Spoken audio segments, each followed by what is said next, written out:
It was just 5 short months ago when I first met with commercial photographer and filmmaker George Barnes about the issue of geoengineering and its potentially grave impact on millions of people all over this planet. Since that time, George's landmark documentary film Look Up and award-winning app SkyderAlert have served as integral tools in spreading the awareness of geoengineering, getting us one step closer to halting this large-scale program. In this, our second talk, we discuss some of the newer features of geoengineering, including night spraying and voided clouds, as well as some of the extreme weather that can be traced directly back to heavy spraying just prior to the weather event. With these all too obvious features, the reality of geo or climate engineering is growing ever more present in our daily lives. But what can we do about it? Listen in as we discuss some action steps that each and every one of us can take right now.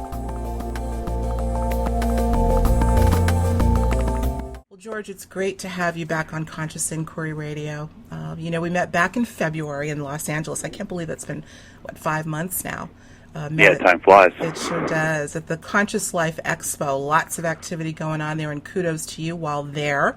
I believe you picked up another award for your great documentary Look Up. So welcome back. When we met, we were sitting down with Dane Wigington as well as Dr. Doug Levine about the dynamics and the dangers of climate engineering. And, I was thinking about it. The gravity of this issue, George, is increasing, it seems, by the day. And the need to do something is ever more urgent. So I thought we'd discuss today primarily action steps, things that people can do to bring more attention to this issue and ultimately work toward getting it stopped. But before we go into all of that, for those that may not have heard the first interview, which was great, that we did with George and Dane and Dr. Doug, or who may not be familiar with your great work on this issue, tell us, if you would, how you became aware of what is called, among other things, climate or geoengineering. Well, Alexis, first, thanks for having me back on the show. I really appreciate it, and I can't believe that it has been 5 months. It seems like it was yesterday. Yeah, sure does. But climate engineering is something that I stumbled across by accident while filming, actually testing some camera equipment. We were filming a time-lapse just to test the time-lapse rig, and we accidentally played the footage backwards, and we saw that the entire overcast sky, when played backwards at high speed, was being created by these jets flying in a grid pattern. Mm-hmm. I'm a mainstream, regular, not a conspiracy guy. I'm pretty well balanced, and we're in the edit suite, and then I have a news producer that works for me and my editor, and we're looking at this footage, and our jaws just dropped when we saw that all the cloud cover of the sky was a direct, obvious result of these airplanes flying in a grid pattern. And the test was actually over my home, so that even got me more concerned because I know that I'm not in a grid pattern flight path here. Right. And after actually Amy, the news producer, did the research on it and came back very, very quickly with probably a 4-inch dossier on climate engineering and geoengineering. And she said, wow, you're really not going to like this. And that's basically how I came to be aware of it, was through time-lapse photography. Mm-hmm. And then as soon as anybody does any research or Googles climate engineering or geoengineering, you can see the mountain of data that exists online about this science. Climate science is a real thing. There's 100 bills before the House and Senate right now on weather modification and climate engineering. Right. They're always looking for, okay, here's the extreme weather, look at this crazy weather that's happening. But climate engineering is designed to create extreme weather. That's what it does. Mm-hmm. Okay. Well, yeah, I'm thinking, and I'm sure many in our audience, listening audience, are already at least somewhat familiar with this anomaly that's been occurring, according to Dane Wigington, over 60 years. But as I said, the issue is becoming more, I would say, grave as far as the recipients of the spraying is concerned. And I think the measures by which they're using to do this spraying has also increased. So there is a lot of data out there. But let me ask you, as you're going through your research, it said that there are patents that are available for the public to see, not necessarily did they want the public to see it? I don't know. But are these some of these things available? Literally, patents on the technology that they're using.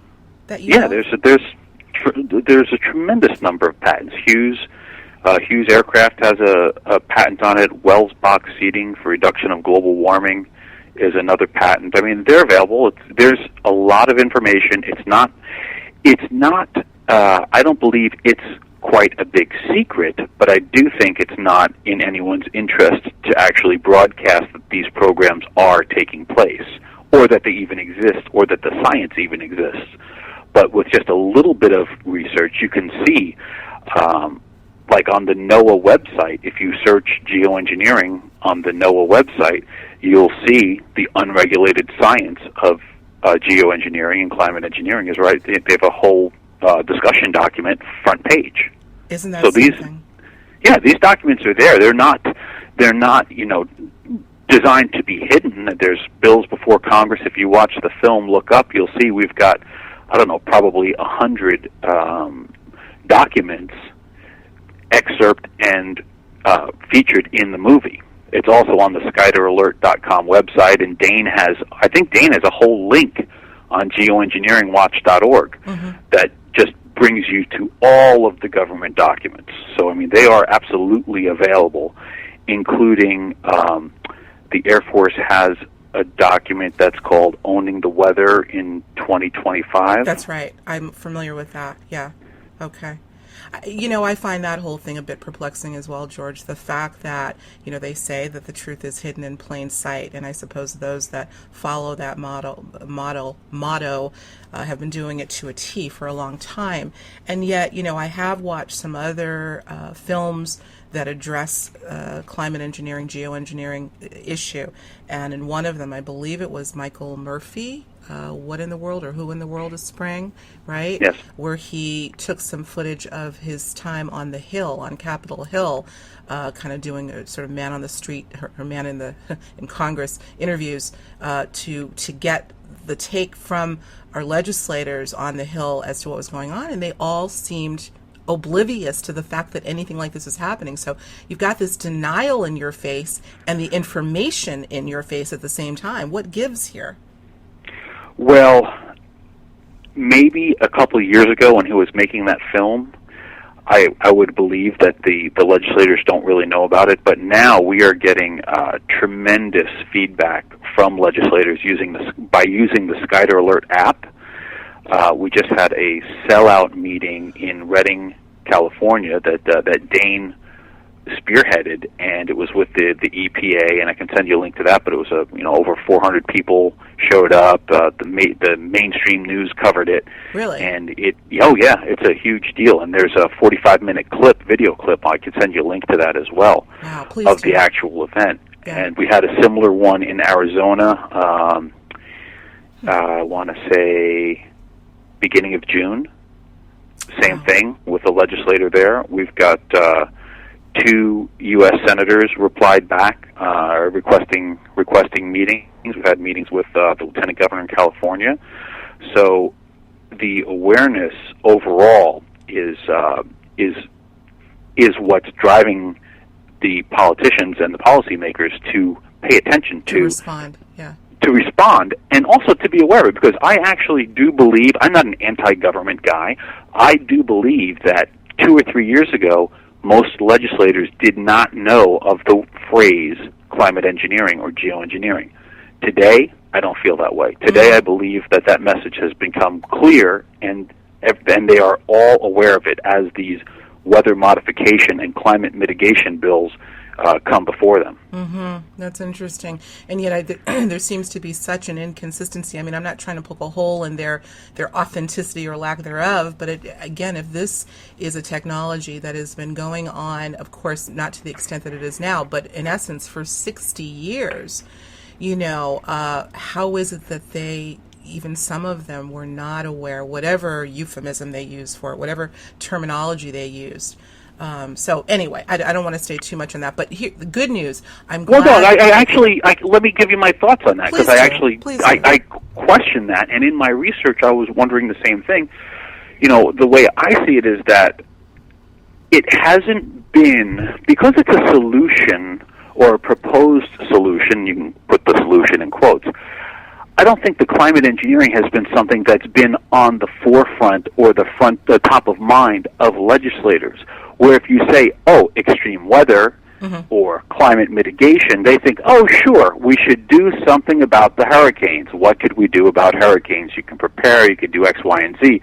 But it hasn't really been until recently, with what appears to be tremendous amounts of experimentation, that now, okay, one of the things that we can do to offset carbon emissions or to offset hurricanes or to offset extreme weather is to create climate engineering, implement climate engineering. I think up until very recently, it's been in the development or experimentation stages where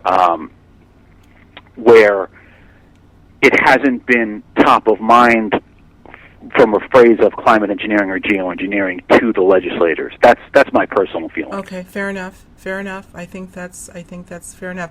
And look, at the end of the day, I think what we need to do is, let's assume that once they are fully aware that they indeed will serve the constituents as they should by addressing this issue. And it sounds like we're making some inroads there, so that's a good thing. Wow. Yep. Since February, George, since we last talked, it sounds like there is a bit of a groundswell going on here. So needless to say, I think things like your app, which we're going to get into excruciating detail about, are working. That is fantastic. But, listen, you and I talked for quite a while offline before we started our official chat, and we're recording this. It'll be about 2 weeks prior. Well, the recording will air about 2 weeks after this date, but I wanted, for the record, today's date is July 28th of 2014. We here in the Boston area have had some extreme weather consistently, like many other parts of the country, but we have been getting slammed with heavy monsoon-style rains. This morning was one of those days, and it ended up with a tornado touchdown pretty much in the Boston metro area.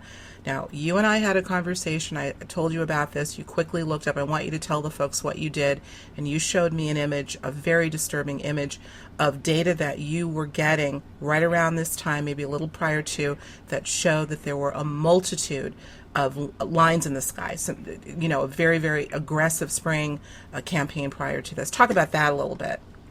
Okay. Well, and that brings up another example that I want to show you, a similar experience that I had last year, and that is the SkyderAlert website and mobile app.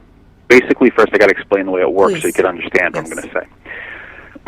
SkyderAlert is a mobile app that you can use from your iPhone or Android device. And when you see those long white streaks in the sky that don't dissipate, you take a picture of it. And based on your geolocation, it will send that along with a petition to the elected legislators or officials in that particular area. Mm-hmm. In addition to that, it also puts a pin on the map on the SkyderAlert.com website. So if you click on the map link, you can see where all the submissions are coming in from around the world. And what we're seeing is a patterning of submissions and extreme weather. Now, I'll send you a couple other photos that I have that are just bizarre. And I noticed this last year. I was checking to make sure the map link was working on the website. Mm-hmm. Clicked on it. Okay, whatever. I saw it. And I saw there was a really bizarre pattern along the East Coast where I was at the time. And that's fine. The next thing I was doing, I was shooting the next day, so I went to check the weather. And I saw the weather map was almost identical in prediction for what I had seen the app users submit. Mm-hmm. And I said, wow, that's really coincidental. And then it happened again and again and again. And now if you look, I don't know how you'll handle posting it, but the photo I showed you showed a tremendous amount of persistent contrail spraying activity in the sky surrounding the areas where there were unseasonable tornadoes in the Boston, Connecticut area. Yeah. Yeah, that's right. And This is the pattern that just appears over and over and over. And even the White House has come out with a concept. They want to implement a climate map where they're mapping extreme weather patterns. And I have to tell you, I'm predicting it's going to be very similar to the SkyderAlert model. Mm-hmm. Well, what are they trying to do? What's their purpose in doing this? The White House? Their purpose in doing that is they want to set up a map for climate change or sea level rise or at-risk cities or something like that, where they can track. Obama just did a big, I think it was July 10th or 12th, a big press release on this climate map that they want to do, an interactive climate map. Mm-hmm. Okay. Well, we'll see. We'll see. But the pattern between the geoengineering evidence in the sky and the extreme weather, especially unseasonably extreme weather, is uncanny, the coincidence. Right. So I think it's fair to say we can go beyond coincidence and really kind of get to the root of what's happening here. Well, especially if you read the government documents and the science behind what climate engineering is designed to do, you'll see that it is actually functioning in accordance with what it's designed to do. So it's not like a big surprise. They have excessive spray activities in one area, and then the climate changes aggressively in that area over the next day or two or three. That's what it's designed to do. To what end? To what end? Why? What are they trying to change? Well, unfortunately, the biggest challenge that I see, or the biggest problem that everybody faces, is because it is an unregulated science, who wants to change and when? You don't know. Mm-hmm. It could be anybody at any time for any reason, benevolent or otherwise. Mm-hmm. Yeah. Because it is unregulated, how can anyone even begin to guess where it would stop or what it's designed to do? Exactly. Okay. Maybe your company wants it to rain and my company doesn't want it to rain. Well, two juxtaposed positions, both with the same ability to implement with aerosol spraying. Who wins? Who knows? Mm-hmm. It has to stop. It has just to stop. has to stop. Yeah. And it has to come, I believe the only way it will stop will be through increased awareness. And one of the ways that we've really driven awareness is through these film festivals. And I just got a call yesterday on Sunday with the film festival director of the Moon Dance Festival in Boulder, Colorado. Mm-hmm. And it's an environmentally focused initiative film festival. I think this is its 15th year. And we're going to be one of the top films there. We'll be screening it and probably do a panel discussion and Q&A. Mm-hmm. And it's in Boulder, Colorado in September on the 25th, 6th, 7th, and 8th. September 26th, 27th, and 28th. Okay. That's great. But festivals like this, and like at the Conscious Life Expo, I mean, we get thousands of people to see the movie. And captive audience. And they talk about it, and they're concerned people. They're people that are actually interested in their health and what can they do to make a difference in the world. Mm-hmm. What can they do to make it a better place? Mm-hmm. What can they do for their own health and safety? Right. Go to these festivals, watch the shows, and talk about it. Yeah, absolutely talk about it. Well, listen, as far as your amazing documentary called Look Up is concerned, George, I think the proof is in the pudding and all of the accolades that you have picked up, not for ego reasons, I know, but for the right reason. This is really, again, proof pudding that people they're watching it, they're being affected by it, and the larger community is certainly seeing the need for it. I want to just spew off a few of the accolades that you've received. The International Film Festival for Peace, accolade competition, best use of film for social change, best creativity and originality for original app. So some of these are for your app as well.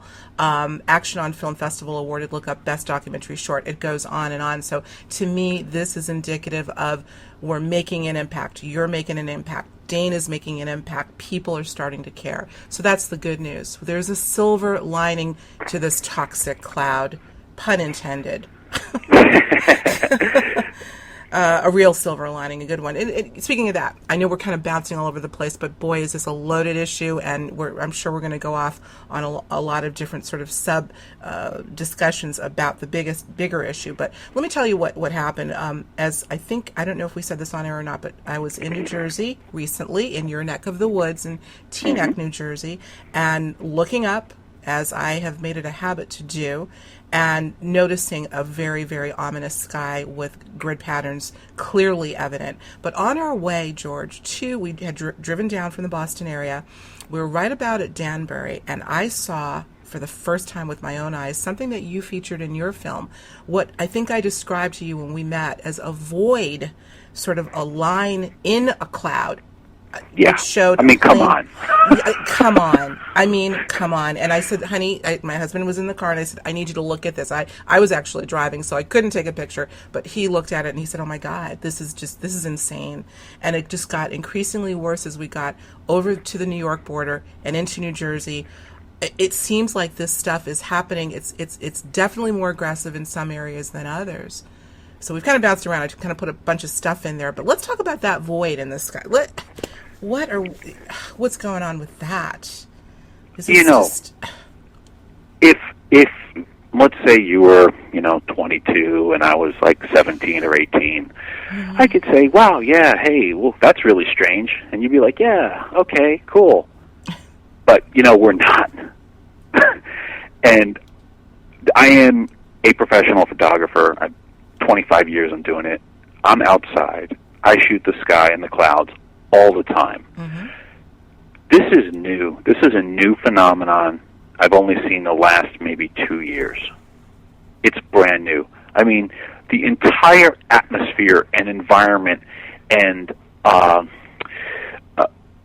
guess you could call it the makeup of the atmosphere doesn't change in 2 years like that. Mm-hmm. They're just not real clouds. They're just artificial clouds, period. Yeah, there's no question. No question about it. You have been very, very, what do I want to say? Obviously inquisitive, but very aware of these subtle and not so subtle variations in things that, like I think you had talked about when you were flying into LA, or maybe back, I can't remember, where you noticed the temperature fluctuation where it should have been colder as you got higher. It did not change, or it was drastically. It actually went the wrong way. It went the wrong way. Talk about that. It was, again, I fly more than most people. I'm a platinum elite flyer, so I fly usually several times a week.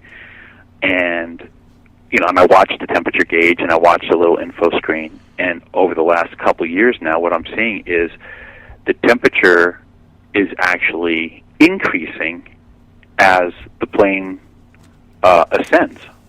Mm-hmm. I mean, not once you're up to 30,000 feet, but from takeoff to 6, 8, 10,000 feet, I've actually seen the temperature increase. So there's something going on where they're pushing cold air to the ground, yet the next level of the atmosphere is actually warmer. Mm-hmm. Are you noticing this? I mean, do you make it a point to gauge it for most of your flights, and are you experiencing this on a regular basis, or? Yeah, it happens a lot. It happens a lot. Okay. A lot of the planes don't have those gauges, or like the display on the LED in the back of the seat, right. But a lot of them do. And whenever you do, you can see that where 5 years ago it was 30 degrees when you're starting to climb, it's now 60 degrees. I mean, just tremendous temperature fluctuations from what should be normal. So we're looking at this anomaly. We're looking at what I call the void in the cloud, which is probably one of the most pronounced, evidence, not to mention the grid patterns in and of themselves. I've heard that there are people that can actually taste and smell these toxic particulates in the air. So you put it all together, we've got a litany of evidence that shows that there's something very, very unnatural going on.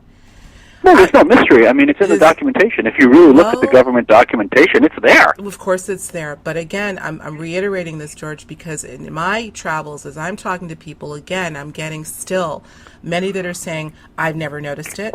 If they do, oh, it's nothing. And or if they have acknowledged it, I can't do anything about it. So it's worth reiterating. Let's say it again. The information is there. The information is there, people. The information is there for the third time. Please look it up. And I say to people, take the time to turn off your TV. And our audience is very astute. I don't have to preach here because they know what to do. They're thank goodness, make it their business to become aware of these sorts of things. But for those who aren't, please take a moment out of your entertainment TV schedule and look at what's really going on here. Watch, look up. Let's talk about Lookup for a minute. Have you done another version of Lookup? I know that you were. I have. Tell us about that. Wow. Since the Conscious Expo Award, we actually won a bunch of other awards, which I should have sent you a list, an updated list of it. And just getting back to the awards thing, it's funny because I've been a filmmaker and a producer for a long, long time. Like I said, 25 years I'm doing this now. Mm-hmm. And I've done massive, massive campaigns, huge global campaigns, and nothing has had a flurry of awards or accomplishments like this campaign, like this Look Up and SkyderAlert. Mm-hmm. So that you're right, that is just evidence of people saying this is a serious issue, we need to take it seriously, and recognize that, hey, something's going on and people need to know. Yeah. Well, it's a good thing. It's a good thing. All 7 billion people need to know. I don't know if that's everybody needs to know and talk about it and understand, what are the risks related, because that's another thing. If you boil it down, some people might say, oh, yes, well, let's prevent the hurricane. Okay. Well, there's something called the HAMP report. It's a Hurricane Aerosol Microphysics Program. And that's another government document that was, given to me by our news producer, and I read it, and it gives you the flight patterns and the methods to spray within the clouds and the weather fronts to diminish the intensity of a hurricane. Mm-hmm. And it's in the document. It says how to do it, but one thing that people don't realize, it's like, okay, well, are you concerned about diminishing the impact of a hurricane, or are you concerned about dumping toxic poison on your children and in your water supply? Absolutely. Well, they're two different issues. They're two different issues, absolutely. Well, what about, today we're talking about not diminishing the likelihood or diminishing the hurricane or tornado, but creating one. So you're getting a double hit here. There are people whose homes are destroyed.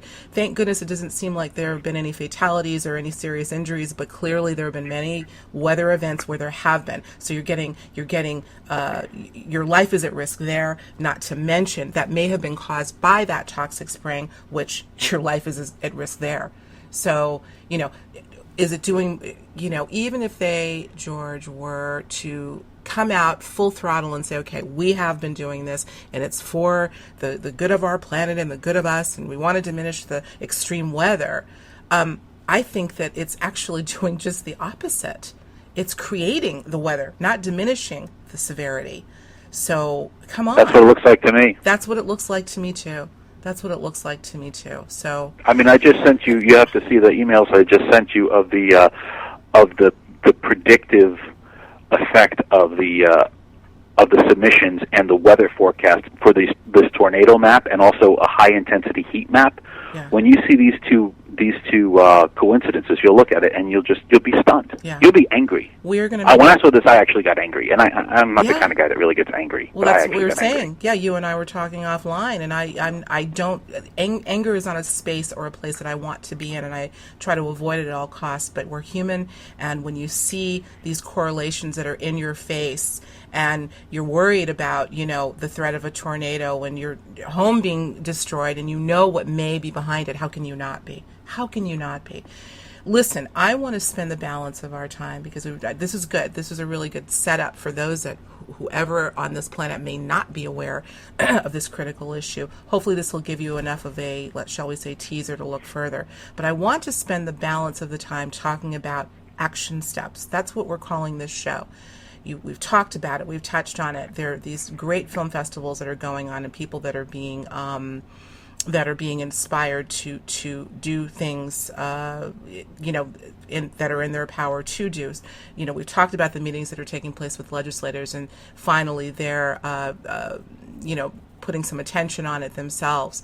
I want to talk about this, what seems to be kind of a grassroots campaign by concerned citizens who are pooling their monetary resources together to put up billboards. I think. Oh, you saw that? I sure did, and I've heard about it several times. Tell us about that.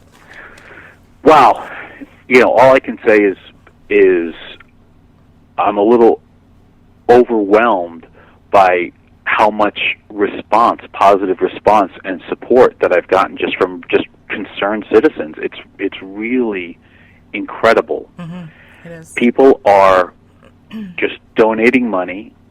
They're donating money to billboard causes. People are putting up billboards themselves all around the country. We've got 20 billboards running now. That's right. In Canada as well. And in Canada, that's right. And people are they're going on the site and saying, oh, yeah, here's $500 to your billboard campaign. We're like $700 away from the next billboard campaign that we're going to do in California. Fantastic. It's fabulous. So what's happening is people are really stepping up, and one of the best ways to increase awareness is to broadcast it, is to put up signs that say, hey, this is climate engineering. Get informed. Go to SkyderAlert.com or geo-engineeringwatch.org. Get informed. Get the information as to what it's about. Mm-hmm. Okay. And another action step is now in the app. I have a new version of the app that's out where you can watch the film within the app. Oh, wow. I love that. Tell people again, this is a big part of this discussion because SkyderAlert is an action step, everyone. Everyone needs to get this. It's short change and a big return. Talk about it end to end again. You can now watch SkyderAlert. Well, the first thing is, as a highly experienced producer and filmmaker, I wanted to make a documentary that educated people. So that's what kind of birthed the idea of Look Up the movie. But then, what to do after you learn about the issue, what can someone do? And that's where documentaries, up until this movie, have fallen flat. Mm-hmm. They can educate the population about a particular topic. Okay, that's great that you know about it, but now what do you do about it? That's right, yeah.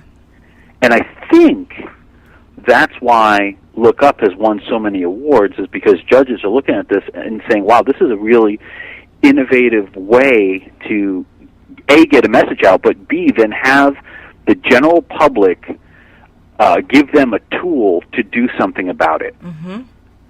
And I believe that is really what's been standing out, because now people can get the app and they can see this taking place in the sky, and they can do something. One click, they take a picture of it, it goes to the legislators, it gets a confirmation back to their email that they can share and post with their friends on their social networks, and now you can watch the film Look Up from within the app. I think it's like $4.99 or something like that. That's as great. An in-app purchase. So you can actually get the movie on your iPhone or your Android. That's great. That's great. I want you to talk a little bit about when people are taking these pictures. I know that you have a built-in, so they don't have to know who their legislators are. It's built in, so it will automatically, based on your geo position, go to the appropriate legislator. You had said initially, George, that the legislators were getting this information via email, but now isn't it via their Twitter feed? Yes. Okay. Again, that's another thing that's completely innovative, never before done. I was able to patent that technology. Kudos. Wow. Yes, thank you. For regular citizens to have direct communication to their legislators without having to research who they are or where they are. Mm-hmm. Okay. Because up until this app, another breakthrough thing is there has just been no way. I mean, do you know who your representatives are? I sure do. I actually know them personally, but that's another story. Wow, that's impressive. Yeah, no. Okay, but let me ask you a question. When you were in Teaneck, did you know who they were? Some of them, my husband. We're very politically active, but let's leave that offline for now. We can talk about that offline.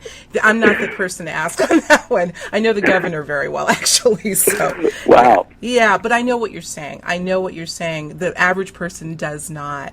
They should, but you've just made it a heck of a lot easier for them to find and should know. And this is an impetus to engage.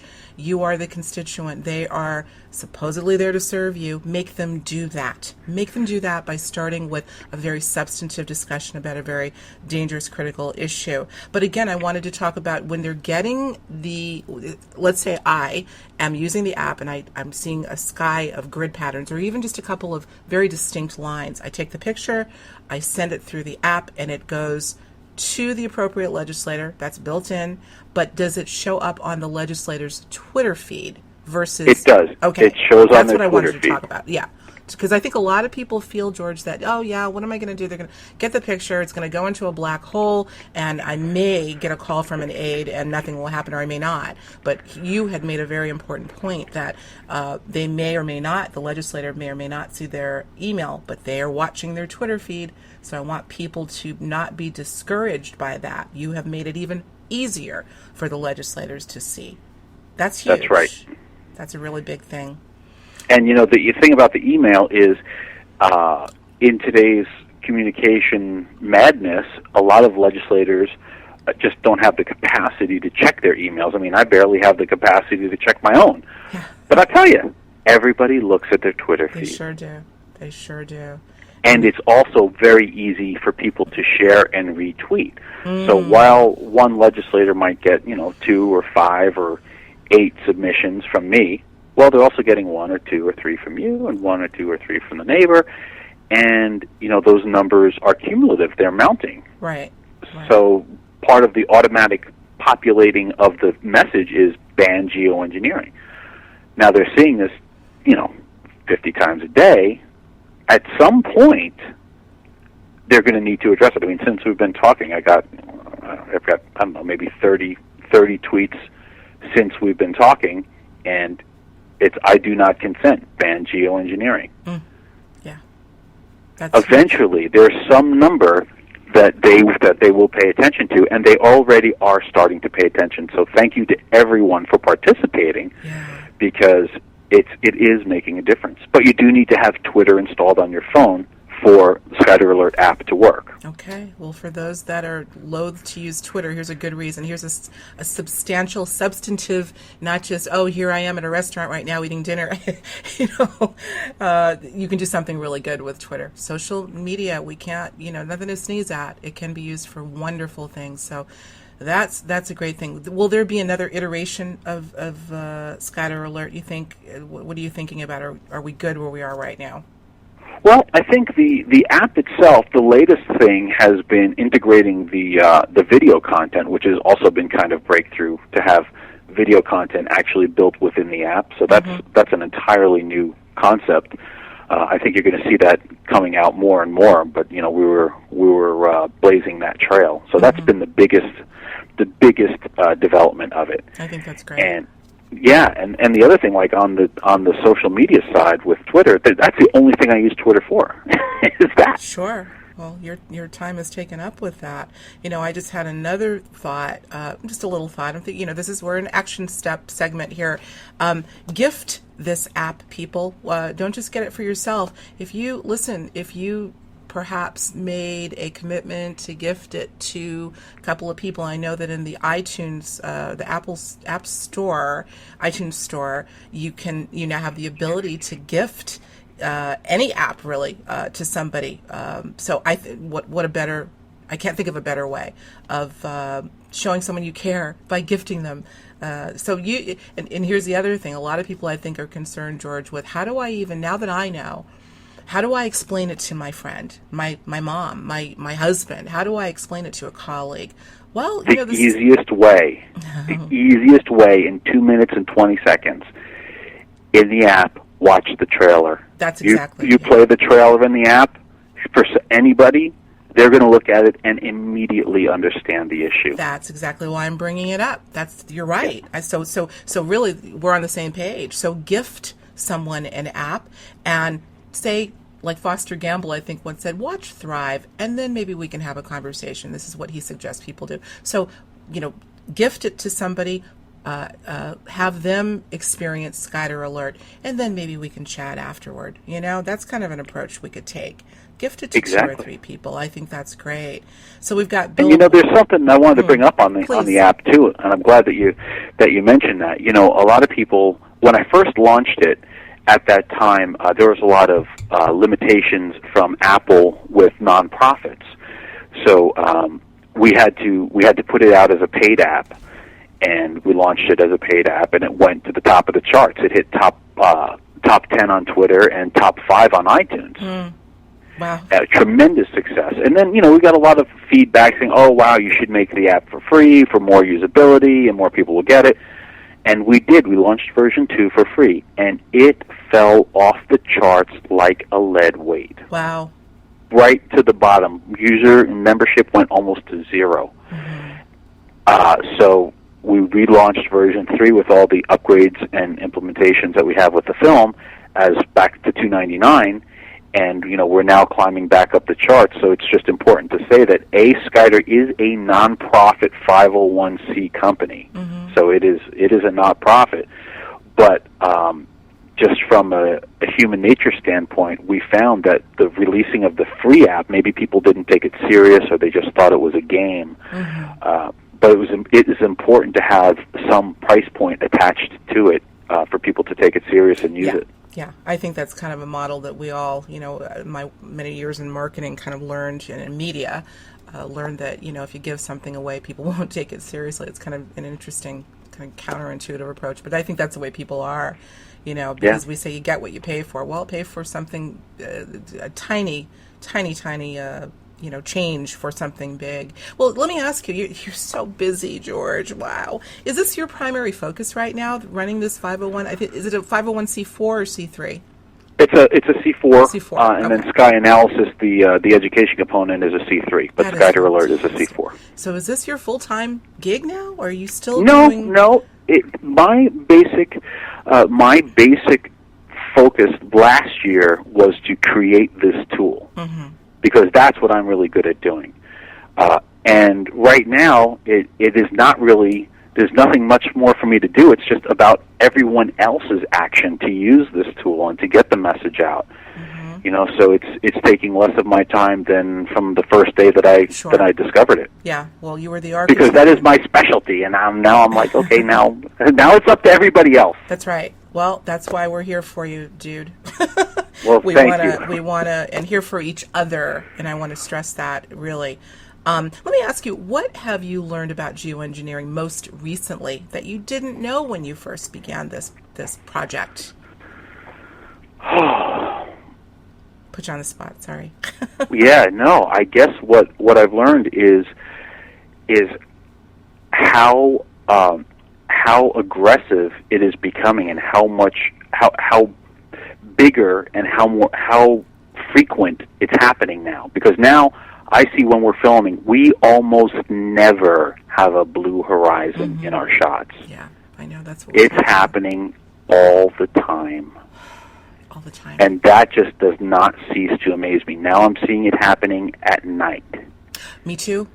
Absolutely. So if you want to spray to prevent, solar radiation and reflect sunlight, why are you spraying it at night? You're absolutely right. As a matter of fact, I recall I had just been returning from Montreal. As a matter of fact, I was doing an interview with a colleague of mine, Lilou Massé.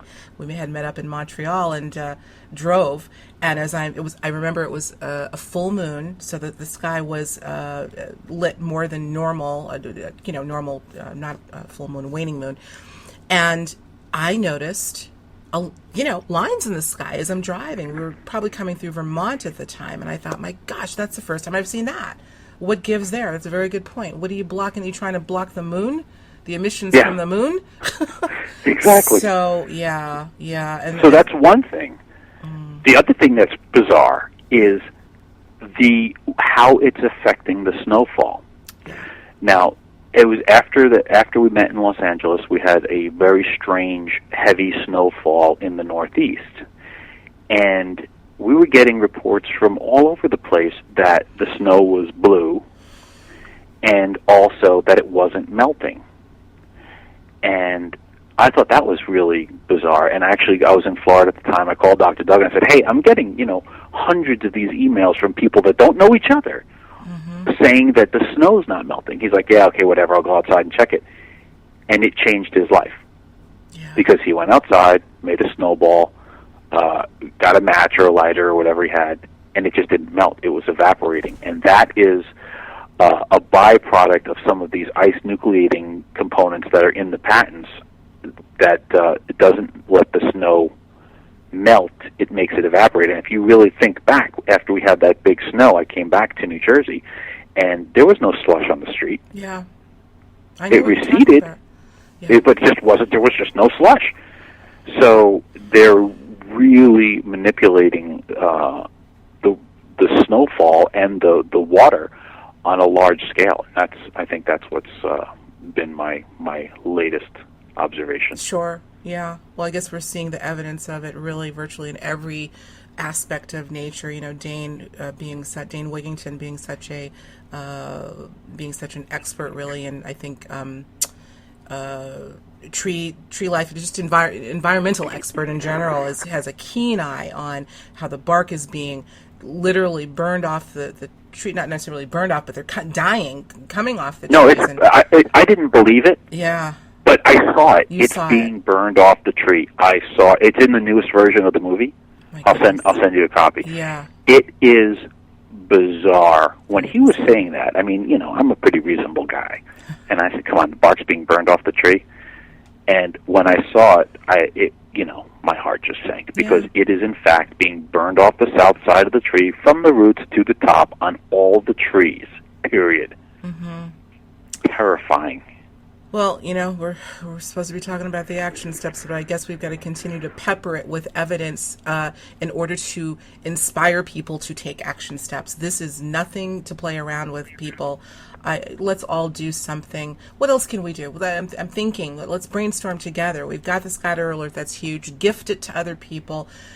Pool your resources and perhaps put a billboard up. How about community TV?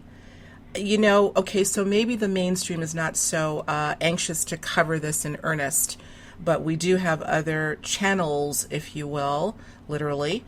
Community TV. How about that? Community TV is a good idea. One of the things, though, is we are up for some major distribution, and I didn't want to lessen our possibility of having the widespread major network distribution by putting it on the TV. That's why I just wanted to keep it to DVDs and the app. Well, I'm actually not talking about look up, but other people locally that can do, segments on community. Leveraging that medium is basically where I'm going in terms of an action step that the average person can take, or, and perhaps it's people in various vocations. Perhaps it's, I'm thinking scientists, that have taken an interest in the issue and want to talk about it from that perspective.